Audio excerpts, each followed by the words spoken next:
നമസ്കാരം.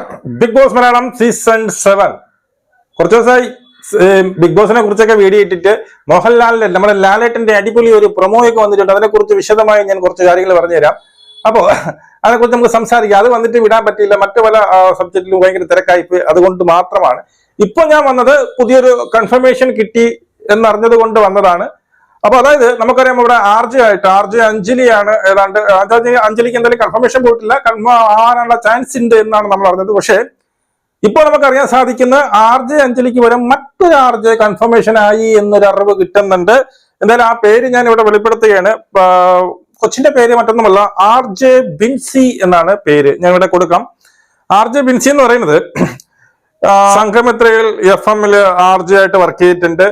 അല്ലാതെ ഈ പറയുന്ന കുറച്ച് ഫോട്ടോസ് ഞാൻ ഇവിടെ കൊടുക്കാം. പിന്നെ ആരും ചോദിച്ചു, നമ്മുടെ കോമഡി മാസ്റ്റേഴ്സിലെ ആങ്കറായിട്ട് വർക്ക് ചെയ്തിട്ടുണ്ട്. അങ്ങനെ കുറെ കാര്യങ്ങൾ ഈ പറയുന്ന ആർ ജെ ആണ്, ഈ പറയുന്ന എന്താണ് ആങ്കർ ആണ്, അങ്ങനെ കുറെ കാര്യങ്ങളിൽ ഉണ്ട്.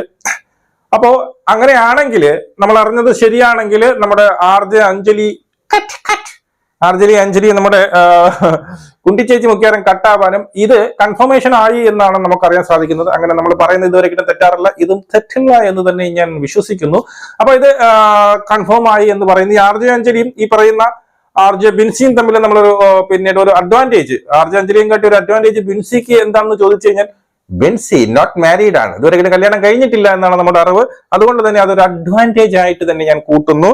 അപ്പൊ എന്താണ് സംസാരിക്കാനും കഴിവുള്ള ഒരു ആങ്കറും കൂടിയൊക്കെ ആയതുകൊണ്ട് പിന്നെ എന്താണ് നല്ല രീതിയിൽ സംസാരിക്കാൻ കഴിവുള്ള ആർ ജെയും ആങ്കറൊക്കെ ആകുമ്പോൾ നല്ല രീതിയിൽ സംസാരിക്കാൻ കഴിവുള്ള ഒരാളാണെന്ന് ഞാൻ പ്രതീക്ഷിക്കുന്നു.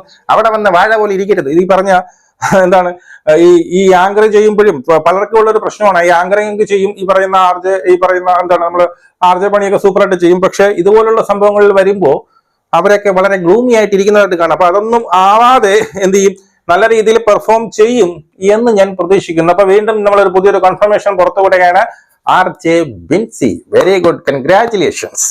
അപ്പൊ ഇനി അടുത്ത ഇനി നമ്മുടെ ലാലേട്ടന്റെ പുതിയ പ്രൊമോ. സത്യം പറഞ്ഞ സൂപ്പർ പ്രൊമോ ആയിരുന്നു കേട്ടോ, നമുക്ക് പറയാതിരിക്കാൻ പറ്റത്തില്ല. സൂപ്പർ പ്രൊമോ ആയിരുന്നു. ഇത്രയും കാലം, കുറെ കാലത്തിനിടയിൽ, അല്ലെങ്കിൽ ഇത്രയും സീസണിൽ നോക്കിയാൽ ഇതുപോലത്തെ ഒരു പ്രൊമോ നമ്മളൊക്കെ ആഗ്രഹിച്ച ഒരു പ്രൊമോ ആണ്. പക്ഷെ ഇതൊക്കെ കണ്ടാൽ മതിയടേ.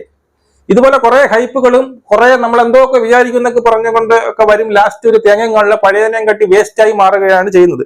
ഇവിടെ കുറെ കാർഡുകളെ കുറിച്ച് പറഞ്ഞിട്ടുണ്ട്.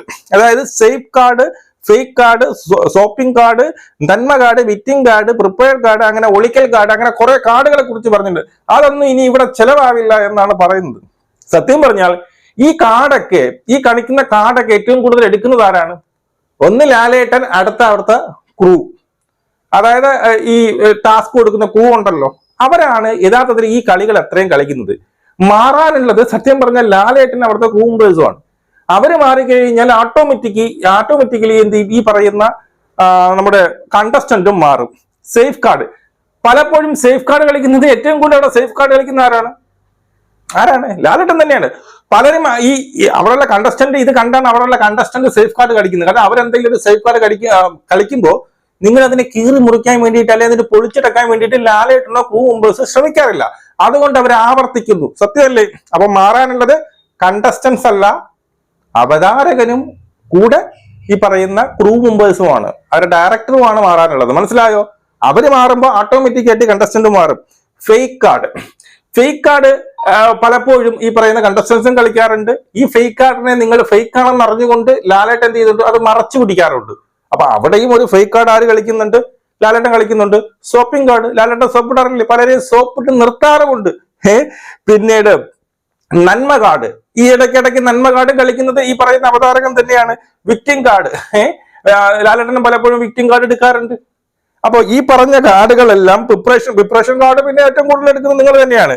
ഒളിക്കൽ കാർഡ്, പലരെയും അപ്പൊ ഞാൻ പറഞ്ഞു വരുന്നത്, ഈ പറഞ്ഞ കാർഡുകളെല്ലാം അതൊന്നും ബിഗ് ബോസിന് ചേർന്നതല്ല. പലവരും ഈ ഒരു കാർഡ് അല്ലെങ്കിൽ ഈ വിക്ടിം കാർഡൊക്കെ ഇറക്കുമ്പോൾ, അയ്യോ എന്നെ എല്ലാവരും കൂടി ഇങ്ങനെ ചെയ്തില്ലാരെന്ന് പറയുമ്പോൾ അവരെ ഇങ്ങനെ എന്ത് ചെയ്ത് തടവി കുറച്ചുകൂടി പാവം തെന്നി മോളെ എന്നൊക്കെ പറഞ്ഞു വിടുന്നത് ലാലേട്ടനും അവിടെയുള്ള ഡയറക്ടേഴ്സും അവർ കൊടുക്കുന്ന നിങ്ങളുടെ ടാസ്കും ഇക്ക കൊണ്ട് തന്നെയാണ് ഇത്രയും കാലം ഇവർ ഈ ഒരു കാർഡ് വീണ്ടും ഇതൊരു ഫലപ്രദമാണ്, ഇത് ഞാൻ ഇവിടെ ഉപയോഗിച്ചു കഴിഞ്ഞാൽ എനിക്ക് പിടിച്ചു നിൽക്കാം എന്ന് അവർക്കൊരു തോന്നൽ ഉണ്ടാക്കിയത് നിങ്ങൾക്ക് തന്നെയാണ്. അപ്പോൾ ആദ്യം മാറേണ്ടത് ഞാൻ പറയുന്നത് ഈ പറയുന്ന ഡയറക്ടറിന്റെ ചിന്തയും ഈ പറയുന്ന ആങ്കർ പറയുന്നതിന് ലാലേട്ടനെ കുറ്റം പറയുന്നതിന് പകരം ലാലേട്ടൻ പറയുന്നത് മൊത്തം എന്ത് പറയണം എന്ന് അവർ പറഞ്ഞു കൊടുക്കുന്ന ആസ്പദമാക്കിയാണ് ലാലേട്ടൻ ഓരോന്ന് പറയുന്നത്. അതൊക്കെ നിങ്ങൾ മാറിക്കഴിഞ്ഞാൽ ഉറപ്പായിട്ടും കണ്ടസ്റ്റന്റ് മാറും. ഒരുത്തി കരയുമ്പോ കരയണ്ട, എന്തുകൊണ്ട് കരഞ്ഞ് അങ്ങനെ ഇവിടെ വന്ന് മോഹൻലാൽ ഇവിടെ വേണ്ട എന്ന് പറഞ്ഞവരെ ഇരുത്താനുള്ള സംഭവം നിങ്ങൾക്കില്ല.